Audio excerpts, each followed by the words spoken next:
4 जनवरी की current affairs के बारे में जान लेते हैं। बहुत सारी एनिमल स्पीसीज़ के बारे में आया था क्योंकि संडे था, तो ये जानेंगे। वेनेजुएला के बारे में जानेंगे, कौंडिन्य के बारे में, खेलो इंडिया, पिपरवा, कलाइटू, ये बहुत सारी न्यूज़ है, इसके बारे में जानते हैं।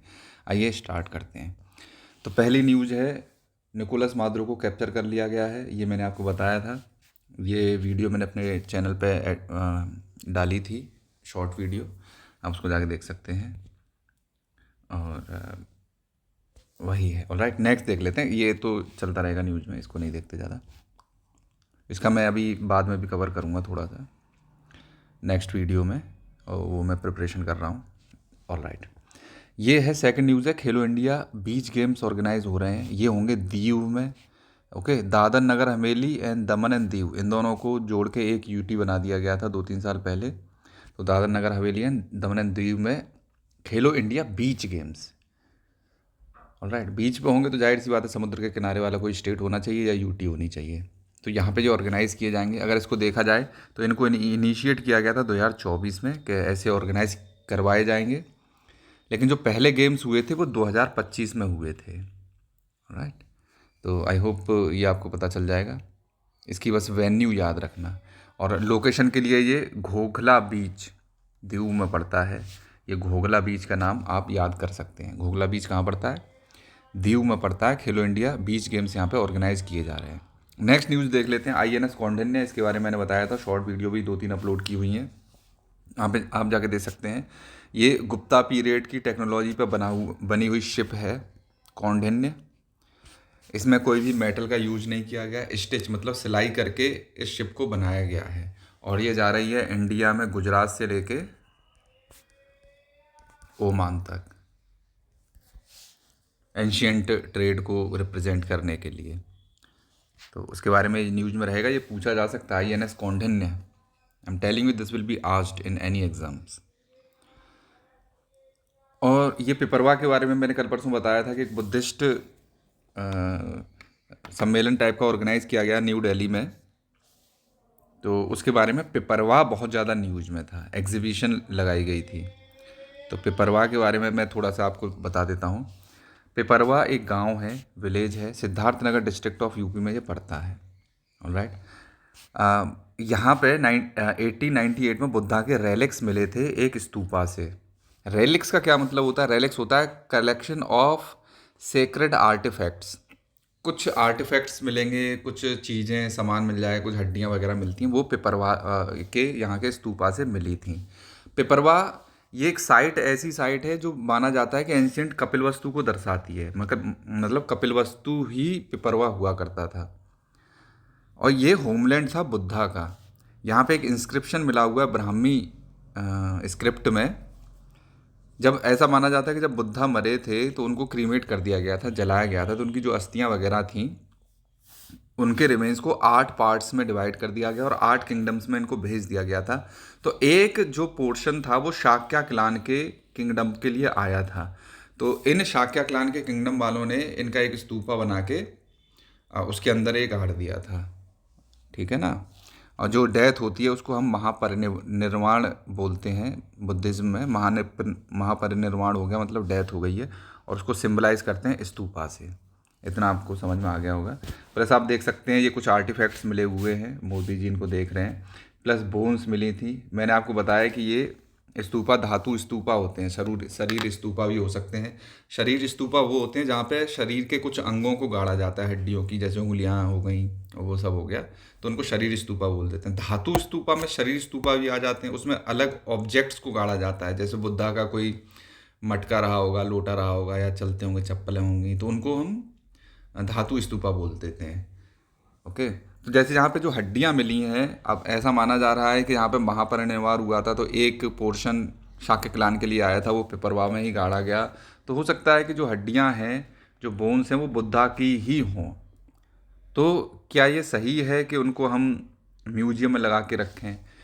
जब उनकी बोन्स हैं तो उनको एक बहुत ही सेक्रेट प्लेस पे अच्छे से बैरी कर देना चाहिए। Buddha bone should not be in museum. Alright, तो ये एक एथिकल कंसर्न हो सकता है। और बाकी का ये पेपरवा के बारे में आप याद रखना, this question will definitely be asked because 2 या 3 दिन से ये न्यूज़ में है पेपरवा।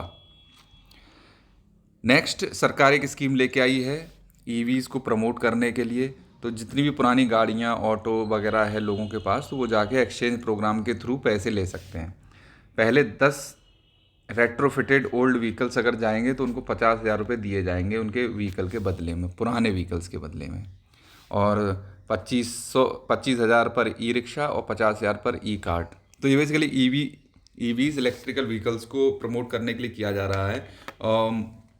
मेनली एनसीआर रीजन के लिए ये स्कीम है, क्योंकि एनसीआर में पोल्यूशन बहुत है। नेशनल कैपिटल दिल्ली हो गया, इन सारे रीजन्स में पोल्यूशन बहुत ज़्यादा है।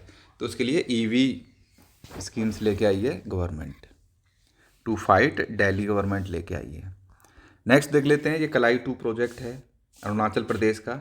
इसको देखा जाए तो जो एनवायरनमेंट मिनिस्ट्री है उन्होंने एनवायरमेंटल क्लियरेंस दे दिया है। ये 1200 मेगावाट का प्रोजेक्ट, इलेक्ट्रिक प्रोजेक्ट बनाया जाएगा लोहित रिवर पर। लोहित रिवर अरुणाचल प्रदेश के अंजो डिस्ट्रिक्ट में पड़ती है। अंजो डिस्ट्रिक्ट है, रीजन है, उसमें पड़ती है। तो एनवायरमेंटलिस्ट लोगों ने एनवायरमेंटल कंसर्न बताए हैं कि जो वाइट बिल्ड हेरॉन है, ये जो पक्षी है हेरॉन, ये क्रिटिकली इंडेंजर्ड है, कि इसका जो हैबिटाट है वो खतरे में आ जाएगा अगर आप इस प्रोजेक्ट को बनवाते हैं तो। ये वाली बात थी। तो वाइट बिल्ड हेरॉन शेड्यूल 1 में है, हाईएस्ट प्रोटेक्शन इसको मिला हुआ है। वाइल्ड लाइफ प्रोटेक्शन एक्ट की बात करें तो शेड्यूल 1 में ये पड़ता है। और ये वर्ड क्रिटिकली इंडेंजर्ड है, क्रिटिकली इंडेंजर्ड है IUCN की रेड लिस्ट में। और इसको run of the river streams पसंद आती हैं, कि मतलब बहती हुई स्ट्रीम होनी चाहिए, उसी पे ही ये सरवाइव कर पाता है। तो ये नामधापा टाइगर रिजर्व का फ़ोटो है, वहाँ पे ये आया गया है। ये नामधापा टाइगर रिजर्व ये जो पड़ता है वो 2 रिवर्स के बीच में पड़ता है। एक है ब्रह्मपुत्र, आई होप कि मैंने इसको डाला है, मैंने इसमें नहीं डाला है, वो मैं बता दूंगा आगे चल के। तो ये दिहेंग रिवर पे पड़ता है, ये बेसिकली यहाँ लिखा हुआ है नामधापा टाइगर रिजर्व दिहेंग रिवर पे पड़ता है। ये दिहांग वही है जो ब्रह्मपुत्र जब एंटर करती है अरुणाचल प्रदेश में, तो उसका नाम पहला दिहेंग होता है, सियांग भी और दिहांग भी, ओके। तो उसका है, तो ये कलाई प्रोजेक्ट वहाँ पे बना रहे हैं। और ये मैंने बता दिया, नामधापा टाइगर रिजर्व में फ्री फ्लोइंग रिवराइन हैबिटेट इसको पसंद होता है। अगर प्रोजेक्ट बनाएंगे तो ये दिक्कत में आ सकता है। तो IUCN की रेड लिस्ट में ये बोला गया कि 250 ही ऐसे बचे हुए हैं, लेकिन कुछ अनुमानों का मानना है कि 50 ही बर्ड लेफ्ट हैं। अगर ये प्रोजेक्ट बनता है ये सारे बर्ड ख़त्म हो जाएंगे। तो Kalai project run of the river project है। Run of the river project का मतलब है कि इसमें बहुत ज़्यादा ऊंचा डैम नहीं बनाया जाएगा, जो रिवर का पानी फ्लो कर रहा है उसकी स्पीड से ही टरबाइंस को चला दिया जाएगा। तो बहुत ज़्यादा कंस्ट्रक्शन नहीं करना पड़ेगा, उसकी काइनेटिक एनर्जी से ही इलेक्ट्रिकल एनर्जी बना दी जाएगी। लोहित रिवर अंजो डिस्ट्रिक्ट में पड़ती है। मैं थोड़ा सा आपको ये ब्रह्मपुत्र रिवर सिस्टम समझा देता हूँ, इसको ठीक से समझ लो, बहुत सारे लोगों को ये चीज़ समझ में नहीं आती है। ये इंडस फ्लो कर, ये इंडस कह रहा हूँ, ब्रह्मपुत्र फ्लो करके आ रही है तिब्बत से, ये है तिब्बत, इसकी कैपिटल है लहासा, ऑलराइट। तो ये जो फ्लो करके आ रही है इसका नाम होता है ये इंडस सैंगपो सूचर है, तो इसका यारलुंग ज़ेंगबो जिंगजियांग, तो यारलुंग सैंगपो नाम रहता है, यारलुंग सैंगपो, TSANG सैंगपो। ब्रह्मपुत्र का नाम चाइना में यारलुंग सैंगपो है। ये तो ये बात याद रखने की। दूसरी, जब ये इंडिया में एंटर करती है तो एक पर्वत पड़ता है जिसका नाम है नमचा बरवा, नमचा बरवा। यहाँ पे ये सिंटेक्शियल बैंड लेती है और ये इंडिया में एंटर कर जाती है। इसका नाम इंडिया में एंटर करते ही ब्रह्मपुत्र नहीं होता, इसका नाम होता है सियांग। सियांग का ही दूसरा नाम अगर आप देखोगे, सियांग को ही दिहांग हम लोग कहते हैं। तो अगर पूछ ले कि इंडिया में ब्रह्मपुत्र किस नाम से एंटर करती है, सियांग या फिर दिहांग, मैं लिख देता हूँ, दिहांग के नाम से एंटर करती है। उसके बाद ये हो गई दिहांग, फिर ये डी वाली एक दिबांग, और ये है लोहित, ये दोनों इससे मिल जाती हैं और उसके बाद ही इसका नाम क्या हो जाता है, ये सियांग आ रही है, सियांग से मिलके इसका नाम ब्रह्मपुत्र हो जाता है। आई होप कि इतना क्लियर है। तो दिहांग और दिबांग मिलके ही ब्रह्मपुत्र बनाती हैं। एक और चीज़ मैं बता दूं, ये डी वाली जितनी भी रिवर हैं, दिबांग हो गया, धांसरी हो गया, ऑलराइट, ये बूढ़ी दिहेंग हो गया, ये सारी इसकी लेफ्ट बैंक ट्रिब्यूटरी हैं। ये रिवर इधर है तो इधर राइट बैंक है, इधर लेफ्ट बैंक है, राइट। तो ये सारी लेफ्ट बैंक ट्रिब्यूटरीज पड़ती हैं। राइट बैंक ट्रिब्यूटरीज इसकी कौन कौन सी हैं, सुभानश्री है, और उसके बाद मानस है, उसके बाद तीस्ता है, और ये छोटी छोटी रिवर्स भी हैं, इनके मैं नाम नहीं पढ़ रहा हूँ। आई होप इतना क्लियर है। फिर इधर से आ रही होती है गंगा। ये जो ब्रह्मपुत्र आ रही है, यहाँ पे ये क्या करेगी, बांग्लादेश में एंटर कर जाएगी, और यहाँ पे गंगा बांग्लादेश में एंटर कर जाती है। तो जैसे ही ब्रह्मपुत्र बांग्लादेश में एंटर कर रही है, इसका नाम ब्रह्मपुत्र का बदल के क्या हो जाता है, जमुना हो जाता है। ओके, जमुना, यमुना नहीं है, जमुना है, JAMUNA।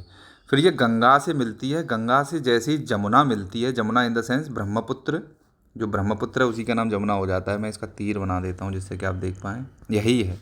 जमुना और गंगा मिलके इनका नाम क्या हो जाता है, पद्मा हो जाता है। फिर एक और कोई रिवर आ रही होती है यहाँ से जिसका नाम है मेघना। पद्मा और मेघना मिलके इनका नाम क्या हो जाता है, मेघना हो जाता है।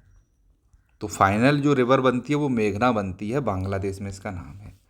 इसको मैं बता देता हूँ, ये जमुना है, यहाँ से एक और रिवर आ रही होती है, गंगा का नाम क्या हो गया है, गंगा और जमुना का नाम मिलके पद्मा हो जाता है। ये थोड़ा गलत फिगर दे रखा है, ये वाला ज़्यादा अच्छा फिगर है। ऑलराइट, इसको याद रखना। तो ये मेघना हो जाती है। इसको बस थोड़ा सा आप देख लेना, ये बहुत सारे लोगों को ये रिवर सिस्टम समझ में नहीं आता है। फिर से पीछे जाके रिपीट करके इसको सुन लेना, आई होप। तो लोहित यहाँ कहीं पे हम लोग इसको बना रहे हैं, यहीं पे नामधापा टाइगर रिजर्व भी है। नेक्स्ट हम देख लेते हैं रण उत्सव।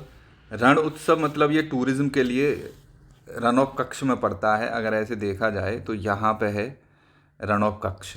तो ये वाइट वाइट देख रहे हो, ये सॉल्ट है, सूखा हुआ। तो इससे एकदम ऐसा लगता है कि बर्फ़ बिछी हुई है क्या इस रीजन में। तो ये नमक है।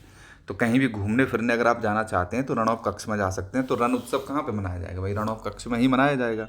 इस तरह का क्वेश्चन अगर पूछा जाता है तो जलीकट्टू का हम देख लेते हैं। जलीकट्टू एक बुल टेमिंग फेस्टिवल है। टेम करने का मतलब होता है पालतू बनाना। एक ऐसा कोई खूंखार सा बुल होगा, मतलब सांड बोलते हैं इसको हिंदी में। तो खूंखार सा सांड होगा, तो इसको टेम किया जाता है, पालतू बनाया जाता है। ओके, तो इसमें बोला जा रहा है 900 से ज़्यादा बुल्स थे, 300 से ज़्यादा टेमर्स थे। तो ये जलीकट्टू जो ट्रेडिशनल बुल टेमिंग फेस्टिवल है, स्पोर्ट है एक तरह से। ये 2000 साल से चला आ रहा है। और इसके पीछे इसको मारते नहीं हैं, बुलों को इसमें मारा नहीं जाता है, लेकिन इसका नाम ऐसा है कि जलीकट्टू, जला के काट के खाते हैं क्या, ऐसा कुछ नाम समझ में आता है। It is a bull taming festival, just remember this. Let me put it in a flight mode. Okay, record कर रहा है। तो जलीकट्टू का मैंने ये बता दिया, बुल टेमिंग फेस्टिवल है। इसमें मारा नहीं जाता है किसी भी बुल को। फिर भी पेटा वाले हो गए, ह्यूमन राइट्स वाले हो गए, इंडिया को बहुत बुरा करके दिखाते हैं कि जलीकट्टू को बैन करो। मतलब हमारा 2000 साल का ट्रेडिशन है जिसमें मार नहीं रहे, उसको ये बैन कराने की बात करते हैं। अगर आप देखो ये फॉरेस्ट आइलैंड के आसपास, BBC का देख लो, DW, CNN, गार्डियन, कोई भी देख लो, ये डॉल्फिन्स को मारते हैं, डॉल्फिन्स एंड वेल्स को। आप देख पा रहे हो, इतनी बुरी तरह से मारते हैं कि समुद्र लाल पड़ जाता है। इतने इतने दरिंदे लोग हैं ये वाइट पीपल, और ये दूसरों को मोरालिटी का ज्ञान देते हैं जलीकट्टू पे। अपने गिरेबान में झांक के ये लोग नहीं देखते हैं। ऑलराइट, तो ये मैं आपको बताना चाहता हूँ। तो ये जलीकट्टू याद रखना कहाँ का है, ये तमिलनाडु का है। ये हमारे अन्नामलाई जी हैं, सुपरस्टार ऑफ तमिलनाडु। ये IPS थे, तो वहाँ से रिटायर करके जो पॉलिटिक्स में आ गए। फिर हम बर्ड्स की बात करते हैं, बस इनके नाम आप याद रखिएगा, कौन सा किस लिस्ट में है डजेंट मैटर।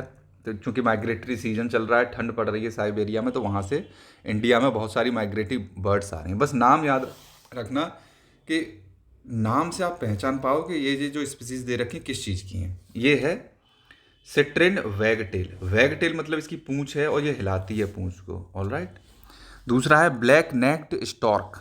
स्टॉर्क इस तरह के होते हैं, इसकी काली गर्दन है। ब्लैक नेक्ड से आप समझ जाओगे काली गर्दन वाले। तीसरा, ये सारे लीस्ट कंसर्न्स में ही हैं ज़्यादातर। ग्रे लैक गीज़, ये गीज़ हैं, इस तरह की बर्ड्स उड़ती थी। एक गेम आता था, क्योंकि अंग्रेज जो है USA के लोग इनको शूट करते हैं बंदूक से, निशाना मार मार के, फिर पका के खा जाते हैं। ओके, तो इनकी जो टांगें हैं, इनके जो पैर हैं, ये ग्रे हैं। ग्रे लैक गीज़ बोलते हैं इनको। इस पर गेम बना रखे हैं, सो क्रूअल। मैंने भी ये गेम खेला जब मैं छोटा था। लेके आते थे, बंदूक सी आती थी, उसे TV में निशाना मारते थे तो ये गिर जाती थी। वो रियल लाइफ में करते थे, हम तो TV में खेलते थे, तब मुझे आज इतना बुरा लग रहा है। नेक्स्ट है ये V फॉर्मेशन है। ये एयरप्लेन्स का भी करके दिखाएंगे हम लोग अभी 26 जनवरी वाले दिन। तो ये बार हेडेड गीज़ है, गूज बोल दो, गीज़ बोल दो। नेक्स्ट हम देख लेते हैं, तो ये पवित्रा वाइल्ड लाइफ सेंचुरी है, तो उसमें बहुत सारी बर्ड्स आई हुई हैं। पवित्रा वाइल्ड लाइफ सेंचुरी असम में पड़ती है, ये इंपॉर्टेंट बर्ड एरिया भी है। Alright, southern bank of Brahmaputra river और नॉर्थ में कोलोंग रिवर। जैसे ये ब्रह्मपुत्र रिवर है, ये कोलोंग रिवर है, तो इनके बीच में ये पड़ता है। तो ब्रह्मपुत्र के तो साउथ के बैंक पे हो गया, कोलोंग के नॉर्थ के बैंक पे हो गया। कौन? ये पवित्रा वाइल्ड लाइफ सेंचुरी। ये यूरेशियन विजन्स हैं, पिजन नहीं है, पिजन नहीं है, विजन्स हैं। तो आप समझ पाएंगे विजन्स और पिजन्स से बर्ड है ये। असम के वेटलैंड के बारे में दे रखा है कि ये दीपोर भील नाम की एक लेक पड़ती है। ये एबिस करके ये बर्ड है, अगर ये इस तरह का दिखता है, एबिस, IBIS। आप देख सकते हैं कितनी लंबी चोंच है इसकी।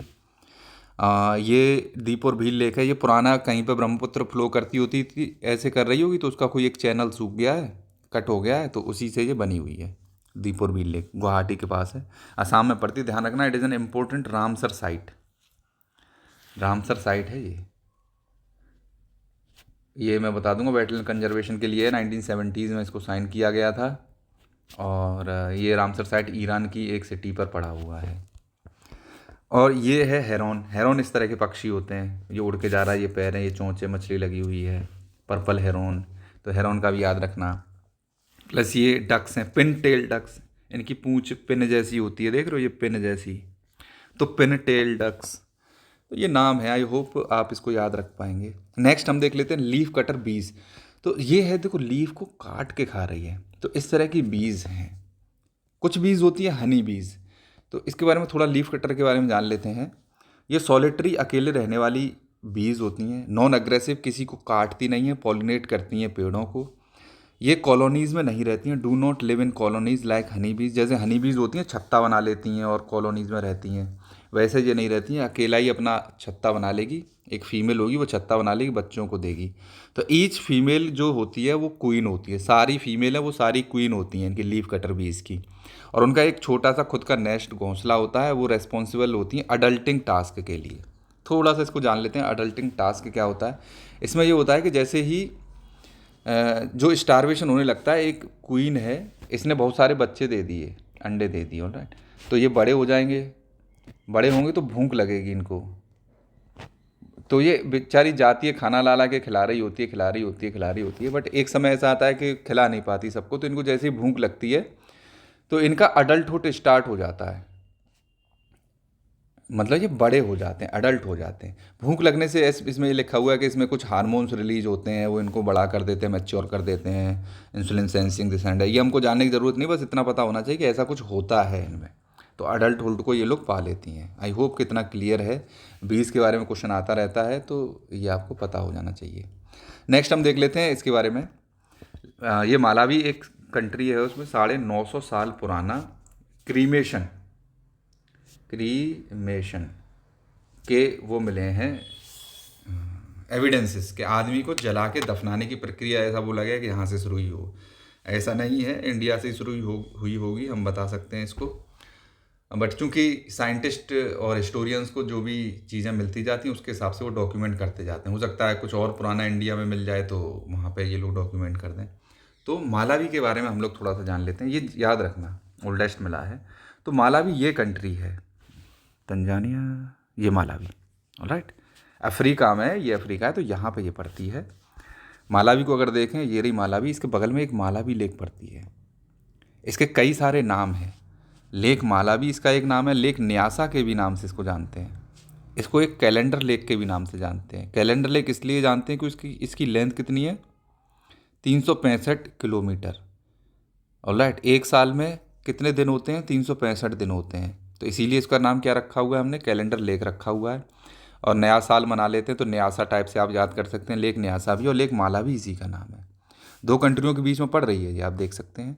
किस किस के में, 3 कंट्रियाँ हैं, तंजानिया के बीच में है यहाँ पर कहीं, और मालावी के बीच में है। ये थोड़ा सा आप चेक करना पड़ेगा कि किन कंट्रियों के बीच में है, मैंने ये चेक नहीं किया है, लेकिन हाँ ये लेक मालावी का नाम याद रखना आप। नेक्स्ट हम देख लेते हैं माइक्रो लेंसिंग। माइक्रो लेंसिंग से ये पता कर रहे हैं कि वेट कितना होता है रोग प्लैनेट्स का। प्लेनेट का वजन पता करने में माइक्रो लेंसिंग का यूज़ किया गया। माइक्रो लेंसिंग का दूसरा नाम ग्रेविटेशनल लेंसिंग भी है, उसी को माइक्रो लेंसिंग कह देते हैं। जब ये क्वेश्चन पूछा जाएगा ना कि यूपीएससी में माइक्रो लेंसिंग क्या होता है, व्हाट इज़ दिस फेनोमेना, तो एक ऑप्शन ये भी रहेगा कि बहुत ही सूक्ष्म छोटी चीज़ों को देखने के लिए हम माइक्रो लेंसिंग का यूज़ करते हैं, but that would be a false option. ये बहुत ही लार्ज चीज़ों को, प्लेनेटरी चीज़ों को देखने के लिए इसका यूज़ किया जाता है। It is a gravitational lensing. ये क्या होता है कि कोई बहुत बड़ा प्लेनेट है या सोलर सिस्टम है ना, सन है मान लो ये बहुत बड़ा, तो इसकी जो इससे जो लाइट गुजर रही होती है डिस्टेंस गैलेक्सीज से, तो वो इसको बेंड करा देती है, नहीं समझे, बाहर की तरफ कुछ अंदर की तरह। तो उसकी वजह से ये लेंस की तरह काम करने लगता है। It magnifies things. Gravity of large objects act as magnifying glasses.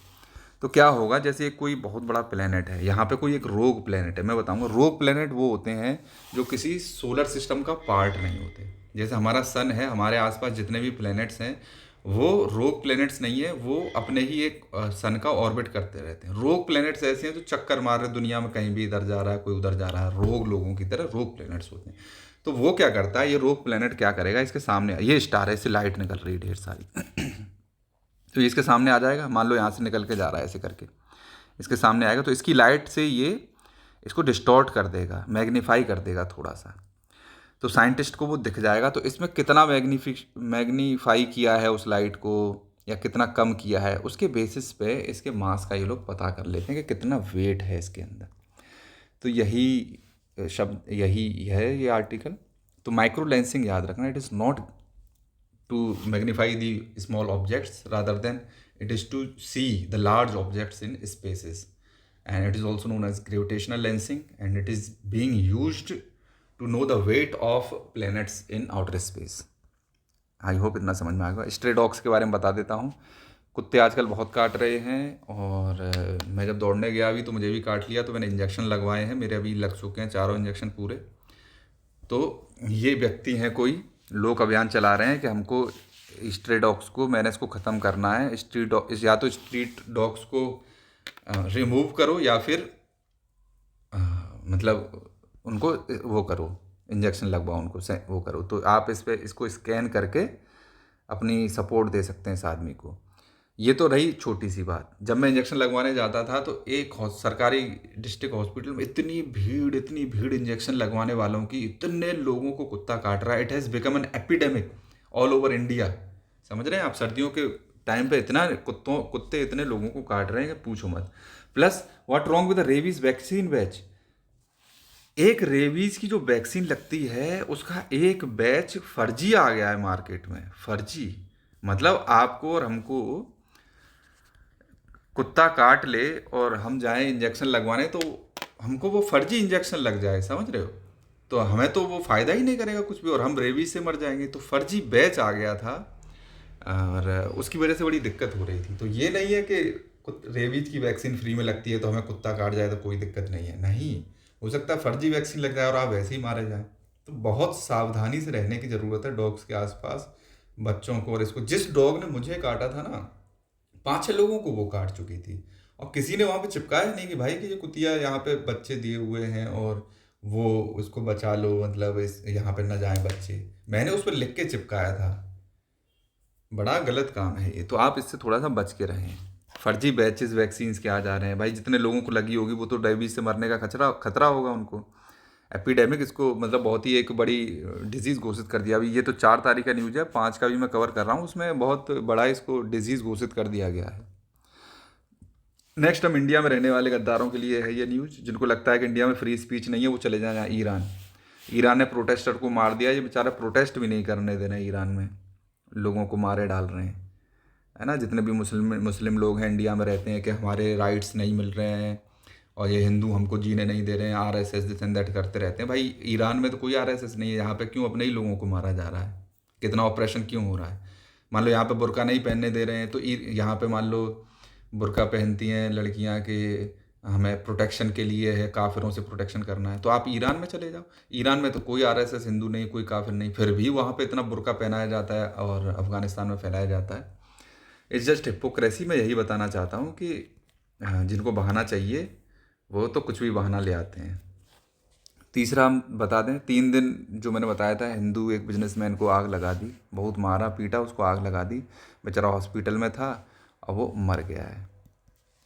कल की न्यूज़ है, उसको ही मैंने आगे बढ़ाया है इसको। नेक्स्ट, थैंक यू, चैनल को सब्सक्राइब कर लेना। आई होप कि मैंने बहुत ज़्यादा लंबा नहीं खींचा है इसको, और न्यूज़ को शॉर्ट ही रखने की कोशिश की है, जितना ज़्यादा हो सके उतना करने की कोशिश की है।